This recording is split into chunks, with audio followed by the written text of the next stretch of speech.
आप सभी का स्वागत है आपके अपने YouTube चैनल RS एजुकेशन पर।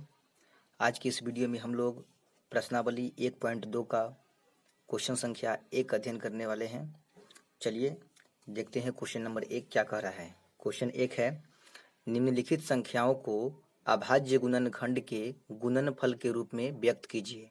निम्नलिखित संख्याओं को अभाज्य गुणनखंड का अर्थ होता है कि वैसी संख्या से काटना है, इसको वैसी संख्या में गुणनखंड करना है जिसका केवल 2 ही गुणनखंड होता हो। मतलब वैसी संख्या से इन सभी संख्या को काटना है, तोड़ना है जो अभाज्य संख्या हो। अभाज्य संख्या बोले तो जिसका 2 से ज्यादा गुणनखंड ना हो, जैसे कि 2 हो गया, 3 हो गया, है ना, 5 हो गया, 7 हो गया, 11 हो गया, 13 हो गया।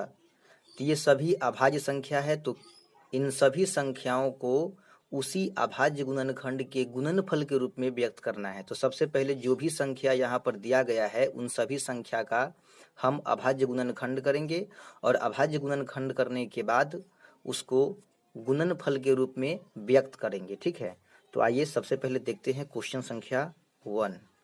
क्वेश्चन संख्या 1 जो है वो है 140। ठीक है, 140 का हम सबसे पहले अभाज्य गुणनखंड करेंगे। अभाज्य गुणनखंड करने के लिए हम 140 को यहाँ पर तोड़ेंगे। ये काम आप रफ में कर सकते हैं, रफ पन्ना पे 140 को तोड़ना है। ठीक है, तोड़ना है। सबसे पहले 2 से तोड़ेंगे तो 70 मरतबे टूटेगा, फिर 2 से तोड़ेंगे तो 35 मरतबे टूटेगा, फिर 5 से तोड़ेंगे तो 7 मरतबे टूटेगा। ठीक है, 140 के सामने जो तोड़े हैं, वो जो तोड़े हैं 2 गुने 2 गुने 5 गुने 7, इसको हम यहाँ पे सामने में दर्शा देंगे।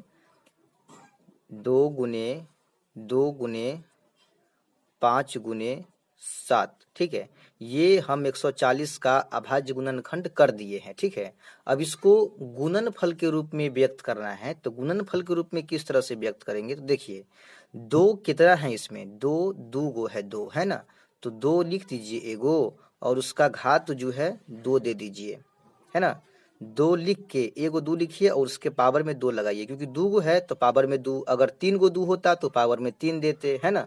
चलिए, और यहाँ पे इंटू का चिन्ह लगाइए और यहाँ 5 लिखिए। अब देखिए 5 कितना है, तो 5 एक ही है, तो कुछ नहीं दीजिए पावर में, तो यहाँ एक तो छुपल ही रहता है पावर में, है ना। चलिए, फिर इंटू, अब 7 लिखिए। 7 कै गो है, तो 7 एक गो है, तो कुछ नहीं दीजिए पावर में, क्योंकि पावर में जिसके कुछ नहीं है उसके पावर में तो एक छुपा ही रहता है। तो यही हमारा हो गया पॉइंट नंबर 1 का उत्तर।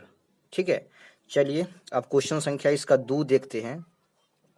2 क्या है, 2 है इसका 156। 156 का अभाज्य गुणनखंड करना है और फिर इसको गुणनफल के रूप में व्यक्त करना है।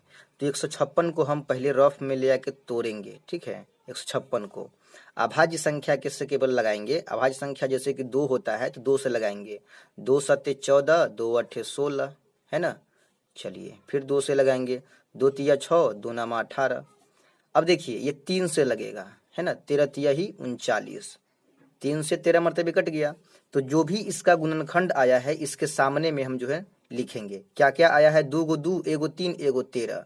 2 गो 2 आया है, एगो 3 आया है और एगो 13 आया है। ठीक है, अब इसको गुणनफल के रूप में व्यक्त किस प्रकार से करेंगे, तो देखिए घातांक के रूप में लिखेंगे। 2 गो 2 है तो एगो 2 लिख के इसके पावर में 2 हम दे देंगे। ठीक है, और इनटू दे देंगे यहाँ पे, और एगो 3 है तो सीधा 3 लिख देंगे, है ना, पावर में कुछ नहीं देंगे तो पावर में तो वैसे भी 1 रहता है, और 13 भी एक गो है तो सीधे लिख देंगे 13। यही हमारा क्या हो गया, उत्तर हो गया। ठीक है, उम्मीद करते हैं कि आप लोग समझ रहे होंगे। चलिए पॉइंट नंबर अगला तीसरा पॉइंट की ओर बढ़ते हैं। तीसरा पॉइंट इसका क्या कह रहा है, तीसरा पॉइंट है 3825। 3825 है, इसका हम अभाज्य गुणनखंड करेंगे। 3825 को सबसे पहले हम क्या करेंगे, तोड़ेंगे। ठीक है, अभाज्य संख्या के रूप में हम इसको तोड़ लेते हैं। देखिए अभाज्य संख्या के रूप में इसको हम तोड़ते हैं 3825 को। 3825 है, इसको हम तोड़ेंगे। सबसे पहले तोड़ते हैं इसको, 8 3 11, 2 13, 5 18, 3 से तोड़ेंगे इसको, है ना। 3 इकाई 3, 3 दूना 6, 3 सत्ते 21, 3 पचे 15। ठीक है, चलिए 7 5 12 12 24, 3 से तोड़ेंगे, 3 चौका 12, 3 दूना 6, और 3 पंचे 15, ठीक है। अब इसको 5 से तोड़ेंगे, 5 अट्ठे 40, 50 25, ठीक है। फिर 5 से तोड़ेंगे, 5 इकाई 5 और 5 सत्ते 35, ठीक है। तो इसके अभाज्य गुणनखंड में 2 गो 3 आया है, 2 गो 5 आया है, 1 गो 17 आया है। चलिए वही यहाँ पर इसके सामने में लिखेंगे, 2 गो 3 आया है तो 3 गुने 3 लिखेंगे, ठीक है। उसके बाद 2 गो 5 आया है तो 5 गुने 5 और 1 गो जो है ना 17 आया है तो लिख दिए। अब देखिए 3 क्या गो है तो 2 गो, तो 3 लिख के इसके घात में 2 दे दीजिए, इंटू 5 क्या गो है तो 2 गो, तो 5 लिख के इसके घात में 2 दे दीजिए, इंटू 17 क्या गो है तो 1 गो है तो 1 गो 17 लिखिए, है ना, पावर कुछ नहीं दीजिए। यही हमारा उत्तर हो गया। चलिए अगला पॉइंट की ओर बढ़ते हैं। पॉइंट संख्या इसका 4, पॉइंट संख्या 4 देखते हैं। चौथा पॉइंट है 5005, 5005 है, ठीक है। 5005 का पहले अभाज्य गुणनखंड कर लेते हैं। देखिए 5005 का अभाज्य गुणनखंड करते हैं, 5005 है तो 5005 का हम पहले अभाज्य गुणनखंड करेंगे। तो पहले तोड़िए 5 से, 5 इकाई 5 0 0, 5 इकाई 5, ठीक है। उसके बाद 7 से तोड़िए, 7 इकाई 7 3 0, 7 चौका 28, 7 तिया 21, ठीक है। उसके बाद 7 से टूट गया तो अब 11 से तोड़िए, 11 इकाई 11, 11 तिया 33, मतलब 13 मरतबे कट गया। पहले 5 से तोड़े हैं 5005 को तो 1001 मरतबे टूटा है, फिर 7 से तोड़े हैं 1001 को तो 143 मरतबे टूटा है, और फिर 11 से काटे हैं 143 को तो 13 मरतबे कट गया है, ठीक है। तो 1 गो 5, 1 गो 7, 1 गो 11, 1 गो 13 आ रहा है। इसमें डबल संख्या कोई नहीं है, डबल कोई नहीं है, सब सिंगल सिंगल में ही आ रहा है। तो 5 7 11 13 यहाँ लिख देते हैं 5005 के बगल में, 5 गुने 7 गुने 11 गुने 13, यही हमारा उत्तर होगा, क्योंकि इसमें 2 गो कोई संख्या नहीं है जो 2 बार लिखा गया है, ठीक है। तो यही इसका उत्तर होगा। चलिए अगला पॉइंट की ओर बढ़ते हैं। देखते हैं पॉइंट संख्या इसका आखिरी 5वां पॉइंट देखते हैं।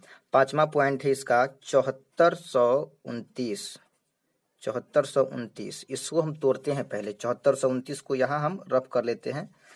7429 को तोड़ते हैं, 7429 को तोड़ते हैं। देखिए 7429 को तोड़िएगा, सबसे पहले लगाइए 17 से, ठीक है। 17 से इसको भाग दीजिएगा तो 17 तिया 51, 17 चौका 68, 68 2 70, 6 6 6 पर 2 62 हो गया, 17 तिया 51, ठीक है। 17 तिया 51, 9 2 11, 17 सत्ते 119, 17 से टूट गया। अब इसको लगाइए 19 से, ठीक है। 19 से भाग दीजिएगा इसको तो 19 दूना 38, 19 तिया 57, 19 दूना 38 और 19 तिया 57, ठीक है। मतलब 17 गुने 19 गुने 23 जो है इसका लिखाएगा, ठीक है।